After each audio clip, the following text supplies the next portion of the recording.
Praise the Lord, ஸ்தோத்திரம், ஹல்லேலூயா. Praise the Lord, ஸ்தோத்திரம், ஹல்லேலூயா.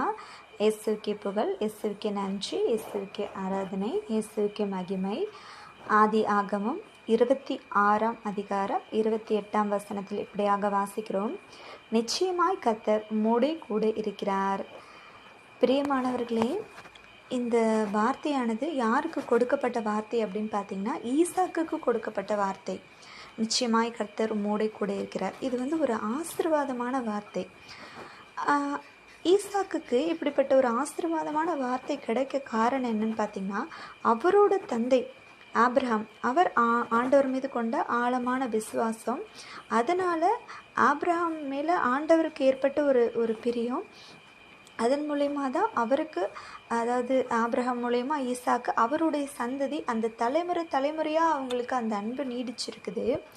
ஆண்டவர் எவ்வளவு நல்லவர் அப்படிங்கிறத நம்ம பார்ப்போம். அவருடைய அன்பு எப்படிப்பட்டது அப்படின்னா, அது சொல்ல முடியாத தயவு. ஒரு வசனத்தின் மூலயமா அதை நம்ம பார்க்கலாம். மீகா 5 அதிகாரம் 2 வசனத்தில் இப்படியா வாசிக்கிறோம். பெத்லெகேமே, நீ யூதாவில் உள்ள ஆயிரங்களுக்குள்ளே சிறியதாயிருந்தும் இஸ்ரவேலை ஆளப்போகிறவர் உன்னிடத்திலிருந்து புறப்பட்டு என்னிடத்தில் வருகிறார். அதாவது சிறியது, பெத்லெகேம் தான் சிறியது, சின்ன ஊர். ஆனால் அதுலேருந்து ஆண்டவராக இயேசு பிறக்க போகிறார் அப்படின்னு நம்ம பார்க்குறோம்.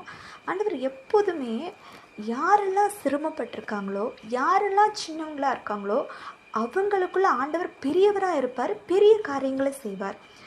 அந்த அன்பு தான் ஆண்டவருடைய அன்பு, ரொம்ப ரொம்ப மேலான அன்பு. ஆபிரகாமை ஆண்டவர் அன்பு செஞ்சார். அது எப்படிப்பட்டதுன்னு பார்த்தீங்கன்னா, ஆபிரகாமுக்கு ஆண்டவர் ஒரு வாக்குத்தத்தம் கொடுக்குறாரு. உன்னோட சந்ததியை வானத்தில் உள்ள நட்சத்திரத்தை போல பெருக செய்வேன் அப்படின்னு. இது நம்ம கொஞ்சம் ஆழமாக யோசித்து பார்த்தோம் அப்படின்னா, வானம் இருக்குது, வானத்தில் உள்ள நட்சத்திரம் இருக்குது. இந்த வானமும் வானத்தில் உள்ள நட்சத்திரங்களும் எவ்வளோ நாள் இருக்கும்? இந்த வானமும் பூமி அழிகிற வரைக்கும். வானம் அழிந்து, அதான் ஆண்டவராகிய இயேசு கிறிஸ்து வர வரைக்கும், இந்த வானம் அழிஞ்சு போகிற வரைக்கும் வானத்தில் உள்ள நட்சத்திரங்கள் இருக்கும். அந்த நட்சத்திரங்கள் இருக்கிற வரைக்கும் ஆபிரகாமோட சந்ததியும் நிலைச்சிருக்கும். அதனால தான் இன்னைக்கு இஸ்ரேல் தேசத்துக்கு எதிராக எத்தனையோ முறை போர் நடக்குது. ஆனாலும் அதை எதுவும் பண்ண முடியல. இதுக்கு காரணம் ஆபிரகாமுக்கு ஆண்டவர் கொடுத்த அந்த வாக்கு, அது தலைமுறையாக நிலைச்சிருக்குது. இதை நினச்சி நம்ம ஆண்டவருக்கு நன்றி சொல்லி அவரை போற்றி புகழுவோம்.